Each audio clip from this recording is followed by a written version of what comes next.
दोस्तों कल एक बहुत बड़ा नक्सल इनकाउंटर देखने मिला जिसमें 29 नक्सली मारे गए। साथ ही साथ हमारे सिक्योरिटी फोर्सेस के भी 3 जवान घायल हुए हैं। अब दोस्तों यहाँ पे अगर आप देखें तो इसमें कुछ नामी गिरामी नक्सल जैसे शंकर राव भी शामिल है जिसकी मृत्यु हुई है। इस पर 25 लाख का इनाम था। अब दोस्तों ये सारे डेटा तो हमारे सामने हैं, लेकिन इसके बाद अगर आप देखें तो चुनाव का समय है और यहाँ पे पॉलिटिक्स होता हुआ दिख रहा है।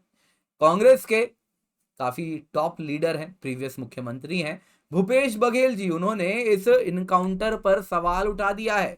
छत्तीसगढ़ के जो कांग्रेस के ही वैसे ही जो हेड हैं वो भी इस पर सवाल उठा रहे हैं, कह रहे हैं कि ये नक्सल इनकाउंटर अगर फेक लग रहा है तो इस पर जांच होनी चाहिए। ये भी पता चलाया जाए क्या सिर्फ 29 के 29 लोग नक्सली ही मरे या गांव के भी लोग मरे। दोस्तों यहाँ पे जब कांग्रेस से जो दिल्ली में बैठे हैं उनसे जब ये सवाल पूछा गया तो वहां पे सुप्रिया श्रीनेत जी आई। वो एक कदम और आगे चली गई, वो तो इन नक्सलियों को शहीद बुला दी। दोस्तों ये सारे कथन कांग्रेस के हैं। अब यहां पर दोस्तों सवाल उठता है, क्या बीएसएफ और डीएसजी जो कि छत्तीसगढ़ पुलिस के साथ मिलकर काम कर रही है, बीएसएफ और छत्तीसगढ़ पुलिस की डीएसजी, तो क्या उन पर जांच बैठानी चाहिए, क्या उन पर इंक्वायरी होनी चाहिए? दोस्तों आज के इस वीडियो में इस पर तो हम चर्चा करेंगे ही, साथ ही साथ ये भी देखेंगे कि क्या यूजुअल प्रोसेस होता है जब इस प्रकार का नक्सल ऑपरेशन होता है, तो उसके बाद एंटी नक्सल ऑपरेशन के बाद क्या यूजुअल प्रोसेस होता है, क्या एक तरीके से कोर्ट तक मैटर जाता है, क्या उसमें ड्यू चेक्स होते हैं? अगर होते हैं तो क्या इनको ये मालूम नहीं है?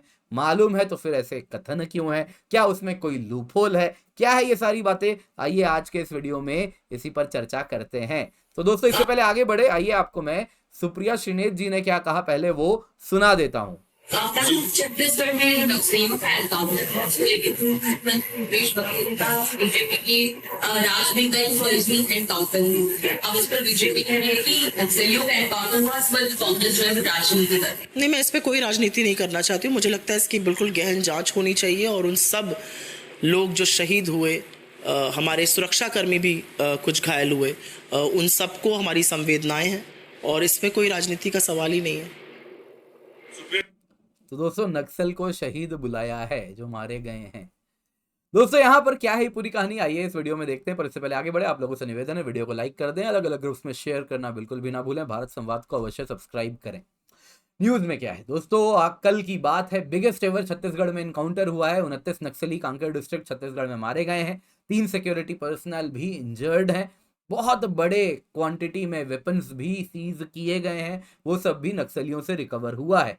दोस्तों इसको ऑपरेशन को जो अंजाम दिया है, अगर आप CAPF central armed police force की बात करें तो उनके तरफ से बीएसएफ थी और वहीं छत्तीसगढ़ पुलिस की तरफ से डीआरजी थी, डिस्ट्रिक्ट रिजर्व गार्ड्स। और इन लोगों ने मिलकर, इनकी ज्वाइंट पार्टी थी जिन्होंने ये एंटी नक्सल ऑपरेशन को अंजाम दिया। कारण बड़ा सिंपल था, अप्रैल 19 को चुनाव होना है बस्तर में, परसों की ही बात है। अब तो पोलिंग के टाइम हमेशा देखा गया है नक्सल उसमें कुछ ना कुछ उपद्रव फैलाने का प्रयास करते हैं और उसको ध्यान में रखते हुए एक कोम्बिंग ऑपरेशन जो होता है उसको कहीं ना कहीं क्लियर किया जा रहा था। और बस्तर लोकसभा सीट 19 अप्रैल को चुनाव में जाएगा, जहां पे ये ऑपरेशन हुआ है वो 26 अप्रैल को वहां पे चुनाव होना है। तो उसके पहले ये जो यूजुअल प्रोसेस है, चुनाव में उपद्रव ना फैलाएं, वहां पे लोगों की जान ना जाए, जो इलेक्शन कमीशन के ऑफिशियल्स आ रहे हैं इतने सारे, उनके जान को खतरा ना हो, लोग शांति से चैन से वोट दे सकें, कोई डर ना हो वोट देते टाइम, वो सबको ध्यान रखते हुए ये सारा ऑपरेशन किया गया। अब दोस्तों यहाँ पे अगर आप देखें तो शंकर राव जैसा टॉप लीडर भी है जो कि यहाँ पर मारा गया है। दोस्तों 25 लाख का रिवॉर्ड था उसके सर पे और वो भी मारा गया है। उसके बाद अगर आप देखें तो गवर्नमेंट ने भी इसी पर कहीं ना कहीं अपने लोगों को, जिन्होंने ये ऑपरेशन को अंजाम दिया, ऑफिशियल्स को, सिक्योरिटी पर्सनल्स को, उनको कहीं ना कहीं उनकी सराहना की। छत्तीसगढ़ चीफ मिनिस्टर विष्णुदेव साय जी हैं, उन्होंने कहा ये बहुत बड़ा अचीवमेंट है, सिक्योरिटी फोर्सेस को मैं कॉन्ग्रेचुलेट करता हूं। यहाँ पे उन्होंने नक्सलाइट्स को भी कहा कि वो इलेक्शन प्रोसेस को डिसरप्ट करना चाहते हैं। ये बात तो हम सब खैर जानते ही हैं, ये हर साल का हमें देखने मिलता ही है। गवर्नमेंट ने कहा कि ऐसा नहीं है कि नक्सल्स को मारना ही आवश्यक है, हम चाहते हैं कि नक्सलाइट्स मेन स्ट्रीम में समाज से वापस जुड़ जाएं, अपने बंदूक वो रख दें, अब हो गया समय। लेकिन अगर बंदूक नहीं त्यागेंगे तो फिर आपको तो मालूम ही है, गवर्नमेंट का अधिकार है इस प्रकार के ऑपरेशंस करना। यहां पे दोस्तों union home minister Amit Shah ji ने भी यही कहा कि भाई इसका पूरा credit prime minister Narendra Modi ji को जाता है, क्योंकि वो एक कंटिन्यूअस कैंपेन आतंकवाद और नक्सल के खिलाफ लॉन्च करके भारत में रखे हैं। अब दोस्तों चुनाव का समय है, तो अगर इस प्रकार का बड़ा ऑपरेशन होगा, डेयरिंग ऑपरेशन इस बड़े स्केल का होगा, तो जो रूलिंग गवर्नमेंट है वो तो बताएगी, ढिंडोरा पीटना उनका काम है। अब दोस्तों यहाँ पे सवाल उठता है अपोजिशन इसमें क्या करे।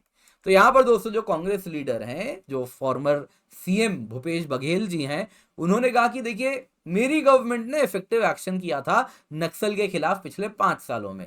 अब दोस्तों यहां तक बात अगर रुक जाती तो बात बड़ी अच्छी होती, लेकिन उसके आगे बढ़ के इन्होंने कुछ कह दिया। उन्होंने कहा कि बीजेपी रूल में कई फेक एनकाउंटर होते हैं, आदिवासियों को डराया जा रहा है कि तुम्हें अरेस्ट कर लिया जाएगा, और कहीं ना कहीं फेक एनकाउंटर वाली बात बोल के कल के हुए ऑपरेशंस पर उन्होंने उंगली उठा दी। और छत्तीसगढ़ के जो कांग्रेस प्रेसिडेंट हैं दीपक बाइज जी, उन्होंने भी यही कहा कि अगर फॉर्मर सीएम भूपेश बघेल जी इस पर सवालिया निशान लगा रहे हैं तो वो तो स्टेट के सिचुएशन से पूर्ण रूप से अवगत हैं। गवर्नमेंट को इस मामले पे इन्वेस्टिगेट करना चाहिए, गवर्नमेंट को फर्दर बताना चाहिए कि सारे 29 लोग जो यहां मारे गए हैं वो नक्सली हैं या इसमें कुछ आम गांव वाले भी लोग हैं। अब दोस्तों यहाँ पे इस पूरे नक्सल ऑपरेशन को कहीं ना कहीं अगर आप देखें तो उस पर सवालिया निशान लगा दिया गया है, उसको फेक का नरेटिव दिया जा रहा है। अब दोस्तों आपने कांग्रेस स्पोक्स पर्सन सुप्रिया श्रीनेत जी से जब ये सवाल पूछा गया तो उन्होंने क्या कहा आपने सुन ही लिया। उन्होंने तो 29 नक्सल को शहीद बुला दिया।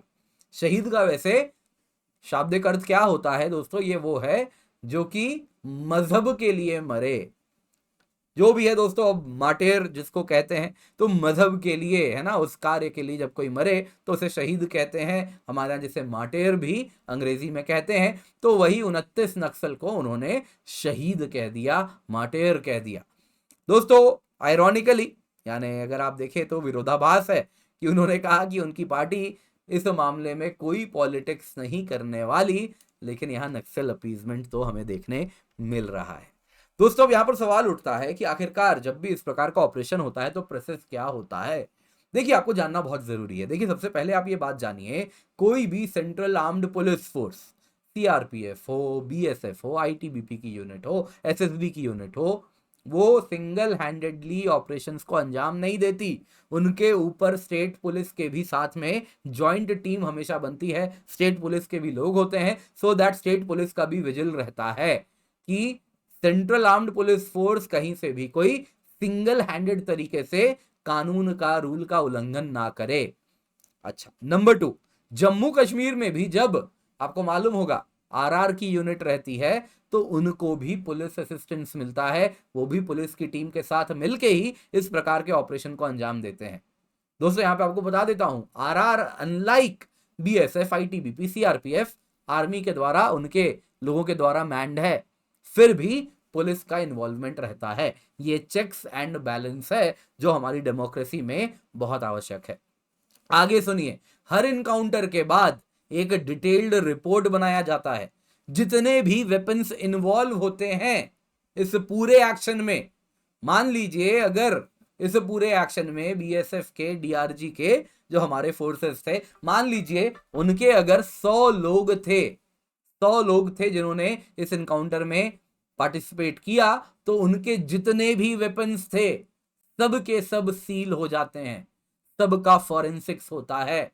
हर वेपन को सील करके रखा जाता है जब तक कोर्ट में मामला सलट ना जाए, क्योंकि मैटर कोर्ट जाता है। लोगों की मृत्यु हुई है तो वो कोर्ट में जाएगा मैटर, जो मारे गए हैं नक्सल। और वैसे ही अगर हमारे तरफ से भी, भगवान ना करे पर अगर ऐसा अक्सर हो जाता है, अगर हमारे भी लोग मारे गए, तो एक प्रॉपर कोर्ट की जुडिशियल इंक्वायरी होती है, जो कि नॉर्मल जुडिशियल प्रोसेस है, वो होता है। तब तक दोस्तों ये सारे वेपन सील्ड रहते हैं कि इन वेपन्स के साथ कोई छेड़छाड़ ना हो जाए। जो रिपोर्ट बनाया गया, वेपन क्या बोल रहा है, एक एक चीज की जांच होती है। दोस्तों यहाँ पे आपको ये भी बता देता हूं, इस प्रक्रिया में हमारे फोर्सेस के कई वेपन्स इसी प्रकार से कोर्ट के मैटर में फंसे हुए हैं, सील्ड हैं, जो कि सीज किए हुए हैं, मतलब सील्ड हैं। जब तक कोर्ट क्लियर नहीं होगा, मामला नहीं सलटेगा, उनके वेपन्स वहीं पर फंसे हुए हैं। दोस्तों ये प्रोसेस है जिसके द्वारा ये इंश्योर किया जाता है कि इस प्रकार से कहीं भी फेक इनकाउंटर या ये जो बातें हो रही हैं वैसा ना हो। क्या इसके बाद भी आपको लगता है एक इंक्वायरी की आवश्यकता है। आप क्या समझते हैं इस पूरे मामले में, मुझे कमेंट में अवश्य बताएं। दोस्तों उम्मीद करता हूँ आपको वीडियो पसंद आई होगी, लाइक जरूर कीजिएगा, अलग अलग ग्रुप्स में शेयर करना ना भूलें और हमें इंस्टाग्राम पे फॉलो करें, भारत संवाद 11 हमारा हैंडल है।